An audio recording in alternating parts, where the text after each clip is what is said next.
Happy Thursday. Welcome to Covers' MLB Best Bets for Thursday, July 10th. Solo show, Josh Inglis. Thanks for joining me here. We are going every Monday, Tuesday, Wednesday, Thursday, Friday, 9:15 a.m. live. Thursday, usually we'll have Gary Sheffield Jr. on. That's going to get pushed back. We'll do the interview later. Just me today. Tomorrow, Metler will be joined by Derek Carty. Good little run yesterday. I had 6-2 straight up. My picks on the show go 4-1. Bryce Elder, the only fallen soldier, which is sad because that was my favorite play. We sweeped the Jays game. That under was easy business thanks to Vlad Guerrero and absolutely pummeling the ball into the ground. So, good morning to everybody there in the chat. Thanks for joining me here. Darren Folks is on the fourth tee. He says he's looking for a walk pick in the Cubs game. Didn't see much there. I did see a straight price at ESPN for Colin Ray. What was it? The over 1.5 at plus 160 based solely on the price. I think the projection was somewhere around 1.3. Any questions there in the chat? Feel free to drop them. Ready to go on a Thursday. The Jays winning streak stopped by the Chicago White Sox in a 2-1 game. Lots of chances. Jays went with the B lineup. I believe today is their first day off in 2 weeks. We got more bodies in the home run derby. I think there's 2 more vacant spots, so we should be getting some odds for that. Looking forward to when that market opens. Always important when you're betting the home run derby. Make sure you know the rules because the rules are changing again this year. 40 pitches or 3 minutes, whatever comes first in the first round. Hopefully people aren't as gassed later as we see some boys just run out of steam in the later innings or the later rounds of that contest. Trade deadline coming up. Ooh, Yahtzee. Love me some Strider unders today. What a great segue.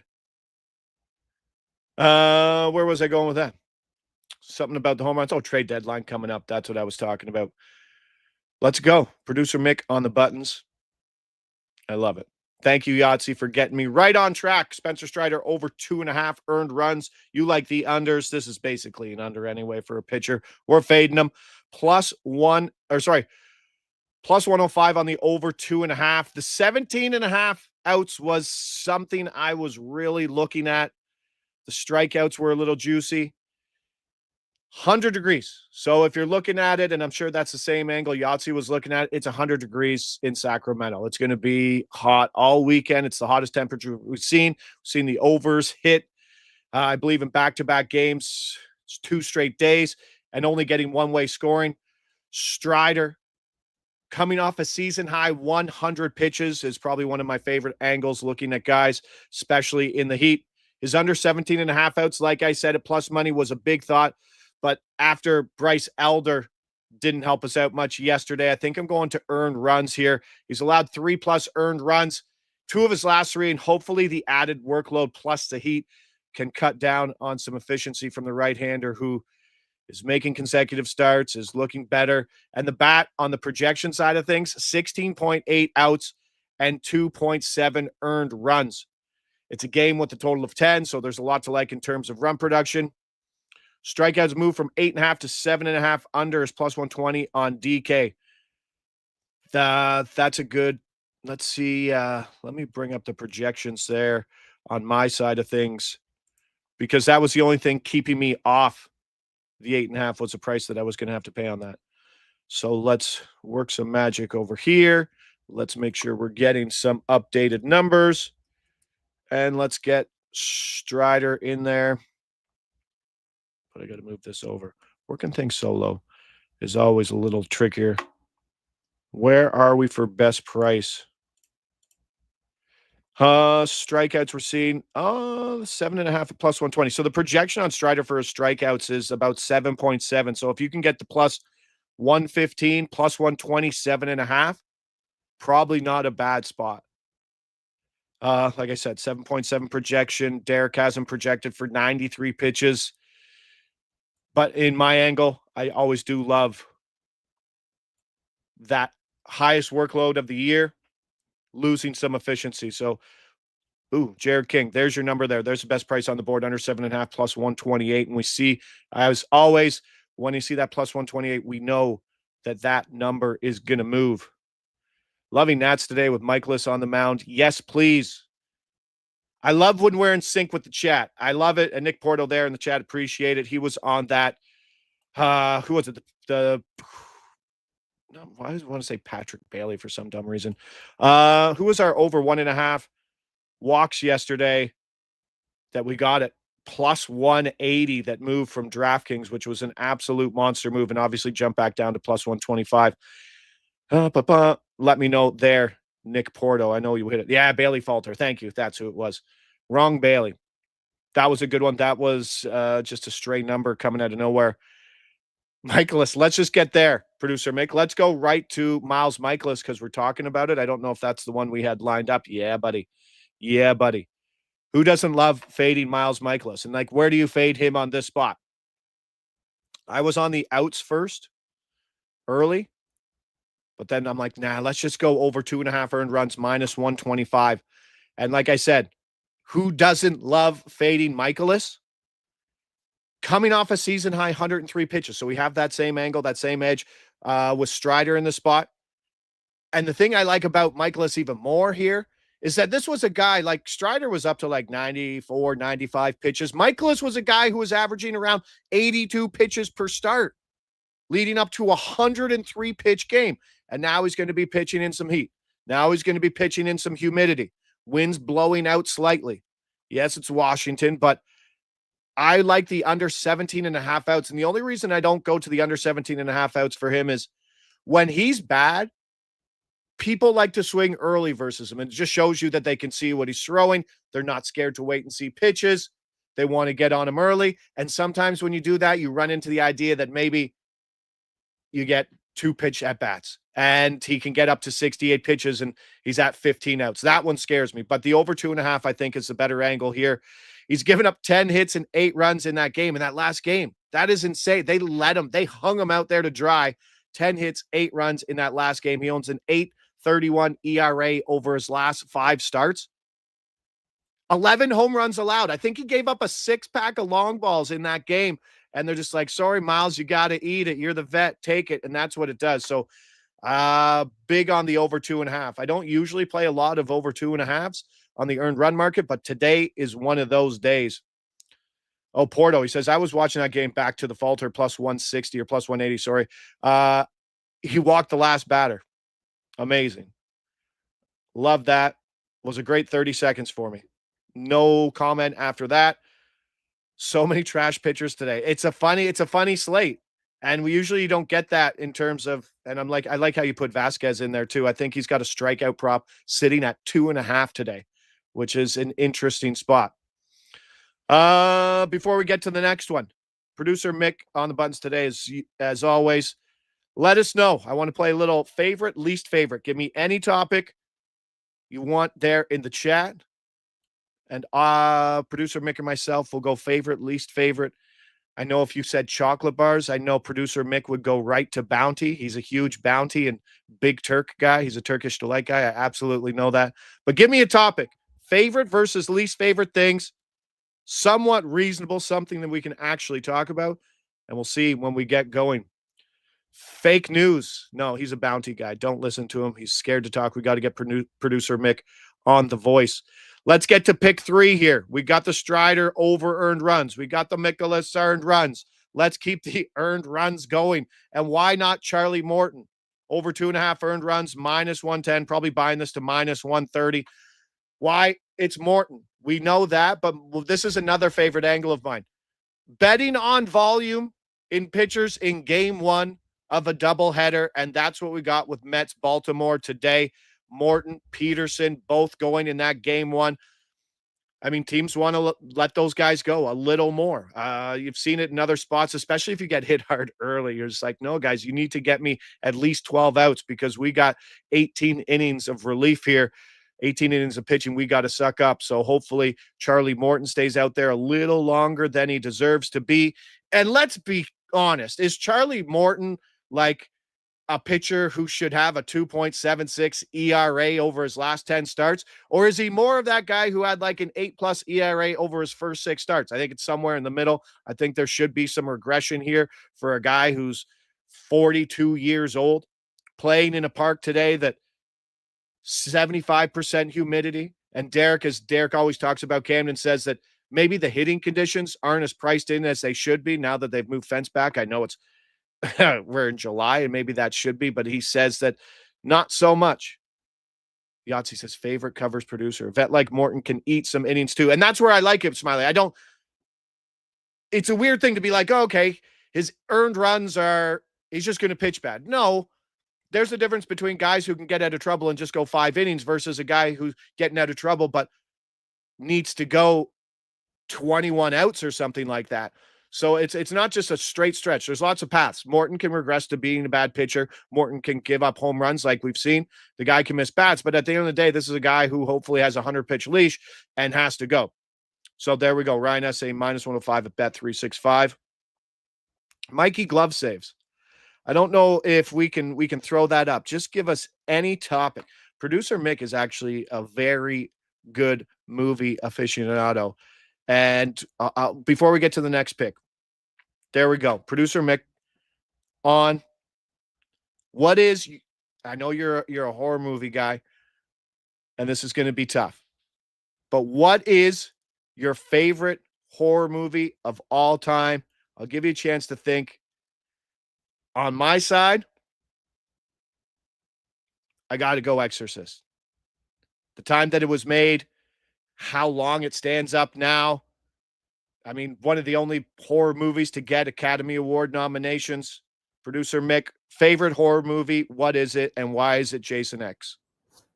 Yeah, it's definitely Jason X or the third or fourth Freddy movie. No, I think Exorcist is a good one. I think that's the benchmark for all horror, in my opinion, is The Exorcist. Nothing really tops it, but and it's still scary to this day. Made in what, 1970? Yeah. So yeah, that's a great pick. And how bad did things go off the rail when they went to Exorcist 2? Is that the worst first movie to second movie progression in the history of film? Psycho 2 is pretty bad. I don't know if you've seen Psycho 2, but that one's pretty rough. Yeah. All right. Boom. Horror movie in there. Getting favorite Gatorade color. That's an easy one. It's blue. Jared King says favorite Gatorade color. It's always blue. Producer Mick, you got a, I don't know. Is that an agreement on Gatorade color, or are we on opposite sides? Blue or orange for me. I like the orange. But I'm a old school, just regular Gatorade guy. I don't have to go into the crazy new flavors.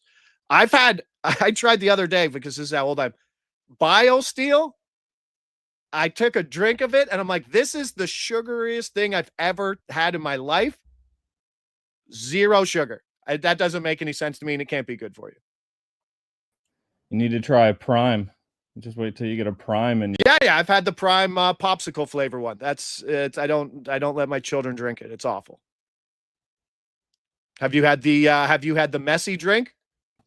No, haven't had the messy. What's the messy drink? I don't know. It's in that same thing. Keep you fit drink and 0 calories. But you're like, I don't understand how this can have 0 calories. So we faded 3 pitchers. Over earned runs. That's one of my first. Let's get to play number 4. This is going to be sweaty. 14.5s are as sweaty as it gets. Cal Quantrill on the road today at Great American Ballpark. Under 14.5 outs, +135. Probably buying this to +120. The leash for Quantrill has been crazy low of late, and I just need that trend to continue.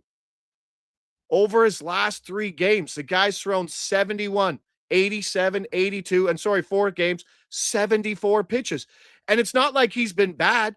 Over that, he's pitched to a 4.84 ERA, which is actually better than his regular season numbers. He's 3-1 to the under in this over his last 4. But if this is a trend that continues where they're like, Cal, okay, let's keep you low. I know there's lots of talks about Miami and trading pitchers. Maybe they're just trying to stay safe with some of their assets right now. But if I could get 71 pitches, if I could get 75 pitches, this is an absolute steal of a number here. The matchup's tough at Great American Ballpark. It's hot, it's humid. And I think 15 innings is literally his ceiling. So there's a lot to like at this price, and that's why plus 120 is a buy point here. Quantrill's not a guy that I've been looking. I think his strikeouts at 3.5, but I actually kind of like the over. That's where I am with that. Ooh, Yahtzee with another one here. I don't know. Nick Porto says, thought BioSteel went under after the NHL dropped them. Maybe I'm drinking old BioSteel. I'm not really sticking around with it. Favorite ballpark food. Now, a lot has to go into the ballpark food because let's be honest, you're sitting around people. It's awkward. You're in tiny seats. You got to get to your seat. You got to pass people. There's a difference between getting ballpark food and sitting in seats 12 and 13 versus ballpark food and sitting in seats 1 and 2. Seats 1 and 2 are literally the best seats that you can get, and I'll pay more money for those than I will sitting in the middle. Saying that, it's just got to be a hot dog. Boring, old, ballpark hot dog. But don't give me a stupid, dumb 16-inch hot dog. It's going to go all over me. Just give me a crappy loony dog. Give me something there. I don't need fancy food. Mick, you got anything? I know you're not near many big ballparks. You're probably not going to the ballpark often, but don't give Josh the jumbo weenies. I think that's what we're learning right now. But I would go. Do the Steamies at the Bell Center count? Because that's what. Okay, yeah, they do. I don't know if there's a lot of hockey people in here, but the Steamies, the small hot dogs in the bread at anywhere in Quebec, may be the best. Me and producer Mick, when we were there for the Four Nations, absolutely crushing Steamies, and that was my favorite food by far. Can't beat them. Can't beat them, he says. Cal Quantrill, under 14.5 outs, sweaty one, plus 135. Just love betting at Great American Ballpark. Beat them up early. Last one, small over. Why not? Jonathan Cannon, over 3.5 strikeouts, playing minus 110 here. I think you go minus 125 in this spot. Cleveland, it's an interesting thing because Cleveland over the last 2 years, predominantly one of the best, and in terms of best, I mean the lowest K percentage team in all of baseball, but boom, sitting around 14th, 15th this year. Big change in terms of how they're striking out. And this is a small number for a guy who at home is better than a K per inning guy. And he had a 1 strikeout performance in his last outing, might be affecting this number, but that was at Coors. So we don't really count that as much. Projecting around 90 pitches, 18 strikeouts, 16 innings at home. He's been very profitable to this prop over the season. 8-4 to the over in his 12 starts. He has 2 games of bulk relief where he also went over this number. So if you look at all those games, 10-4 to the over. If he sees 27 batters, if he goes through this order 3 times, I think 5's in play as well. Like I said, Cleveland 14th in K percentage. And I think that's being priced in some of their terms of how they've been in past years at K percentage. This team, not as low K percentage as they've been in the past. So like that over 3.5, might be some value on that 5. Last one, favorite video game. Now, favorite video game that kind of took me by surprise when I played it. Super weird one going off the board back in college over at Blockbuster. I'm like, okay, yeah, I'll pick up this game, Manhunt, the first one. I don't think I've ever picked up a video game and played Manhunt. Someone came in and watched me play Manhunt. They're like, what are you doing playing this snuff game? And you're like, it's actually pretty good. Early Rockstar stuff. Manhunt 1, absolutely on the list. Producer Mick, before we get going, any video games standing out? I don't know if you're sitting there gaming, but I think you're more of a movie guy. But favorite video game? Probably GTA or Red Dead. One of those open world style Rockstar games. Probably my favorite. Oh, Smiley, you smart man. Favorite button to hit, Mick? How about that like button? Smash it. Let's do it. Smash it. Hit that like button. Leave some comments. Let us know what you're betting on today. As always, small slate Thursday. Got some afternoon action. Nothing beats afternoon baseball. We got a doubleheader there. We got some heat. There's lots of angles. And like as someone said up earlier, there are a ton of scrub pitchers today to fade. It's a great slate to bet on pitchers, the heat, the doubleheaders, pitchers coming off big workloads, and some runs. Looking for some runs. 3 pitchers over earned runs. We got an over strikeout prop, and then a sweaty Cal Quantrill under 14.5. I'm out tomorrow. More baseball from last Thursday to this Saturday. My kids have played every day of baseball, 13 games. I'll be playing since last Thursday to next Saturday. Coming up, heading out for another ball tournament away this weekend. But lots more picks coming. Appreciate everybody there in the chat. Hit that like button on the way out if you haven't. Tomorrow, Derek Carty, John Metler, dropping picks. We'll have Gary Sheffield Jr. coming a little later today, so we'll talk to him about the rivalry that's starting to brew between the Blue Jays and the Yankees, a little home run talk, a little trade deadline talk. Do the Yankees need to get Jazz Chisholm over to second base, and that means they got to pick up a third baseman? The answer is yes. And can the Jays get back to their winning ways in the 100-degree heat in Sacramento tomorrow? And please give me some markets for that home run contest. There is some young blood, and I want James Wood. But I think the right-handed hitters have a bit of an advantage at T-Mobile Park in Seattle. And if you know anything about that, it's a park that kind of suppresses home runs. Thursday in the books, picks there. Coming off a big day. Let's have another big one today. Thank you for producer Mick jumping on there. Thursday's MLB Best Bets covers here on X YouTube. Back tomorrow, 9:15. Thanks to everybody there in the chat. See you later.